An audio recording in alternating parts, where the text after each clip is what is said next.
Hi friends, welcome to Shahanas cuisines. 1 മണിക്കൂർ കൊണ്ട് മാവ് റെഡിയാക്കി ചുട്ടെടുക്കാൻ പറ്റുന്ന പൂ പോലെ സോഫ്റ്റ് ആയിട്ടുള്ള വെള്ളയപ്പവും അതിൻ്റെ കൂടെ കരിമീൻ വെച്ച് തയ്യാറാക്കുന്ന സൂപ്പർ ടേസ്റ്റി ആയിട്ടുള്ള ഫിഷ് മോളിയുടെയും റെസിപ്പിയാണ് ഈസ്റ്റർ സ്പെഷ്യലായിട്ട് നമ്മൾ ഇന്ന് കാണിക്കുന്നത്. പാർട്ടികളിലോ ഡിന്നറിനോ ഒക്കെ ഈ ഒരു കോംബോ നമുക്ക് റെഡിയാക്കാവുന്നതാണ്. ആദ്യം നമുക്ക് കരിമീൻ വെച്ചുള്ള ഫിഷ് മോളി റെഡിയാക്കിയെടുക്കാം. അതിനു വേണ്ടി മീഡിയം സൈസിലുള്ള 4 കരിമീൻ നന്നായി ക്ലീൻ ചെയ്ത ശേഷം ഇതുപോലൊന്ന് വരഞ്ഞു കൊടുത്തിട്ടുണ്ട്. ഇനി ഇത് മാരിനേറ്റ് ചെയ്യുന്നതിന് ഒരു മസാല റെഡിയാക്കി എടുക്കണം. അതിനു വേണ്ടി ഒരു പ്ലേറ്റിലേക്ക് 1/2 ടീസ്പൂൺ മഞ്ഞൾപ്പൊടി, കുരുമുളക് ചതച്ചെടുത്തത് 1 ടീസ്പൂൺ, ആവശ്യത്തിനുള്ള ഉപ്പ്, ഇഞ്ചി വെളുത്തുള്ളി ചതച്ചത് 1 ടീസ്പൂൺ, ചെറുനാരങ്ങ നീര് അതല്ലെങ്കിൽ വിനീഗർ 1 ടീസ്പൂൺ, 1 ടീസ്പൂൺ വെളിച്ചെണ്ണ, കറിവേപ്പില ചെറുതായി കട്ട് ചെയ്തത്, ഇതെല്ലാം ചേർത്ത് നന്നായി ഒന്ന് മിക്സ് ചെയ്തെടുക്കാം. ഈ ഒരു മസാല മീനിൽ നന്നായി തേച്ച് പിടിപ്പിച്ച ശേഷം അരമണിക്കൂർ ഇതൊന്ന് റെസ്റ്റ് ചെയ്യാൻ വെക്കണം. അടുത്തതായി ഒരു 10 കാഷ്യൂ നട്ട്സ് കുറച്ച് വെള്ളത്തിൽ സോക്ക് ചെയ്ത ശേഷം നന്നായി ഒന്ന് അരച്ചെടുക്കണം. ഇത് ഓപ്ഷണലാണ്, നമ്മുടെ കയ്യിലുണ്ടെങ്കിൽ മാത്രം ചേർത്ത് കൊടുത്താൽ മതി. അടുത്തതായി ഒരു പാൻ ചൂടാകുമ്പോൾ അതിലേക്ക് 3 ടേബിൾ സ്പൂൺ വെളിച്ചെണ്ണ ഒഴിച്ചു കൊടുക്കുക. എണ്ണ ചൂടായി വരുമ്പോൾ അതിലേക്ക് നമ്മൾ മാരിനേറ്റ് ചെയ്ത് വെച്ചിട്ടുള്ള കരിമീൻ ചേർത്ത് കൊടുത്ത് ഒന്ന് ഫ്രൈ ചെയ്തെടുക്കണം. ഒരുപാട് മുരിഞ്ഞു പോവാതെ കുറച്ച് സോഫ്റ്റ് ആയിട്ടാണ് നമ്മൾ മീൻ ഫ്രൈ ചെയ്തെടുക്കേണ്ടത്. അങ്ങനെ മീനെല്ലാം നമ്മൾ ഫ്രൈ ചെയ്തെടുത്തിട്ടുണ്ട്. അടുത്തതായി മീൻ ഫ്രൈ ചെയ്ത് ബാക്കി വന്നിട്ടുള്ള ഈ ഒരു എണ്ണയിൽ തന്നെ 2 ടേബിൾ സ്പൂൺ വെളിച്ചെണ്ണ കൂടി ചേർത്ത് കൊടുക്കുക. ഇനി ഇതിലേക്ക് ചെറിയ ഒരു കഷ്ണം പട്ട, 4-5 ഗ്രാമ്പൂ, 3 ഏലക്ക ഇതെല്ലാം ചേർത്ത് കൊടുക്കാം.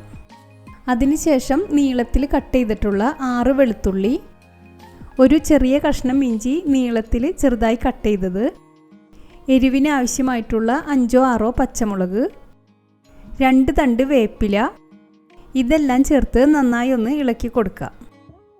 അതിനുശേഷം ഒരു വലിയ സവാള സ്ലൈസ് ചെയ്തത് കൂടി ചേർത്ത് ഒന്ന് വഴറ്റിയെടുക്കണം.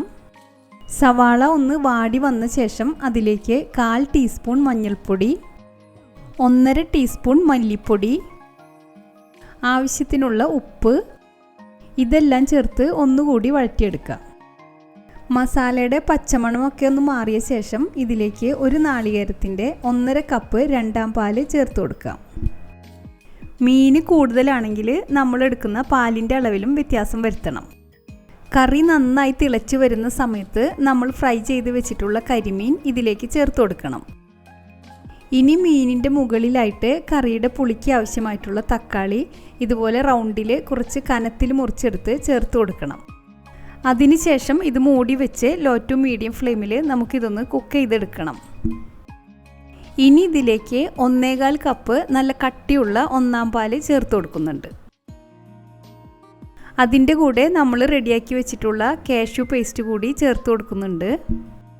ഇനി ഇതിലേക്ക് 1 ടീസ്പൂൺ ചതച്ച കുരുമുളക്, 1 തണ്ട് വേപ്പില, 1 ടീസ്പൂൺ ചെറുനാരങ്ങ നീര് അല്ലെങ്കിൽ വിനീഗർ ഇതെല്ലാം ചേർത്തതിന് ശേഷം ചട്ടി ഒന്ന് ചുറ്റിച്ചു കൊടുക്കണം.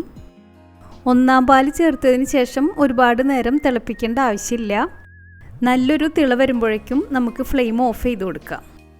അങ്ങനെ നമ്മുടെ നല്ല കട്ടി ചാറോട് കൂടിയിട്ടുള്ള ഫിഷ് മോളി ഇവിടെ റെഡി ആയിട്ടുണ്ട്. അടുത്തതായി നല്ല പൂ പോലെ സോഫ്റ്റ് ആയിട്ടുള്ള വെള്ളയപ്പം റെഡിയാക്കുന്നത് നോക്കാം. അതിനുവേണ്ടി ഞാനിവിടെ 1/2 കപ്പ് പച്ചരി എടുത്തിട്ടുണ്ട്. ഇത് നന്നായി കഴുകി വൃത്തിയാക്കിയതിന് ശേഷം കുറച്ച് വെള്ളമൊഴിച്ച് 4 മണിക്കൂർ ഒന്ന് കുതിർത്തിയെടുക്കണം. അടുത്തതായി ഒരു ബൗളിലേക്ക് 1/2 കപ്പ് വെളുത്ത അവലെടുത്തിട്ടുണ്ട്. ഇതൊന്ന് കഴുകിയെടുത്ത ശേഷം കുറച്ച് വെള്ളമൊഴിച്ച് 15 മിനിറ്റ് കുതിർത്തിയെടുക്കണം. നമ്മളിവിടെ വെള്ളയപ്പത്തിന് ചോറിന് പകരം ഈ ഒരു വെളുത്ത അവലാണ് ചേർക്കുന്നത്. അടുത്തതായി കുതിർത്തിയെടുത്തിട്ടുള്ള അരി അതിൻ്റെ വെള്ളമെല്ലാം കളഞ്ഞ ശേഷം ഒരു ബൗളിലേക്ക് മാറ്റിയിട്ടുണ്ട്.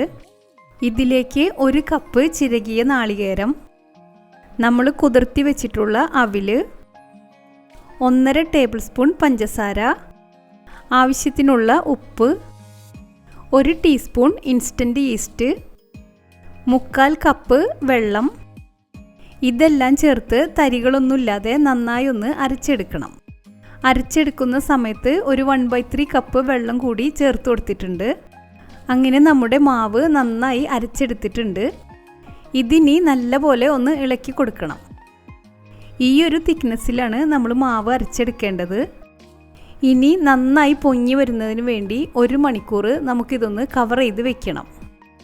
അങ്ങനെ നമ്മുടെ വെള്ളയപ്പത്തിൻ്റെ മാവ് 1 മണിക്കൂർ കൊണ്ട് തന്നെ നല്ലപോലെ പൊങ്ങി വന്നിട്ടുണ്ട്. നല്ല സോപ്പ് പത പോലുള്ള മാവാണ് നമുക്ക് കിട്ടിയിട്ടുള്ളത്. ഇനി ഇതിൻ്റെ ബബിൾസ് ഒന്നും പൊട്ടിപ്പോകാത്ത രീതിയിൽ സാവധാനം ഒന്ന് ഇളക്കി കൊടുക്കണം. അതിനുശേഷം നമുക്ക് അപ്പം ചുട്ടെടുക്കാം. അപ്പച്ചട്ടി ചൂടായ ശേഷം അതിലേക്ക് കുറച്ച് വെള്ളം സ്പ്രിങ്കിൾ ചെയ്ത് കൊടുക്കുന്നുണ്ട്. ഇനി ഫ്ലെയിം നന്നായി കുറച്ച ശേഷം ഒരു തവി മാവ് ചട്ടിയിലേക്ക് ഒഴിച്ചു കൊടുക്കാം. അതിനുശേഷം നമുക്ക് ഇതുപോലൊന്ന് ചുറ്റിച്ചെടുക്കണം. മാവ് ചുറ്റിച്ചെടുത്ത ശേഷം ഫ്ലെയിം ഒന്ന് കൂട്ടി വയ്ക്കണം. മാവിന് കട്ടി കൂടുതലാണെങ്കിൽ ആവശ്യത്തിന് വെള്ളം ചേർത്ത് ഒന്ന് മിക്സ് ചെയ്ത് കൊടുത്താൽ മതി. ബബിൾസൊക്കെ നന്നായി വന്നതിന് ശേഷം മൂടി വെച്ച് കുക്ക് ചെയ്തെടുക്കുക. അങ്ങനെ നമ്മുടെ നല്ല സോഫ്റ്റ് ആയിട്ടുള്ള വെള്ളയപ്പം ഇവിടെ റെഡി ആയിട്ടുണ്ട്. എല്ലാ അപ്പവും നമുക്ക് ഇതുപോലെ ചുട്ടെടുക്കാം. അങ്ങനെ നമ്മുടെ ടേസ്റ്റി ആയിട്ടുള്ള വെള്ളയപ്പം ഇവിടെ തയ്യാറായിട്ടുണ്ട്.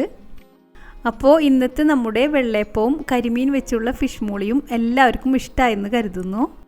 നമ്മുടെ ചാനൽ പുതിയതായിട്ട് ആരെങ്കിലും കാണുന്നുണ്ടെങ്കിൽ ലൈക്കും ഷെയറും സബ്സ്ക്രൈബും ചെയ്തൊന്ന് സപ്പോർട്ട് ചെയ്യണം. പുതിയൊരു റെസിപ്പിയുമായി നമുക്ക് വീണ്ടും കാണാം. Thanks for watching.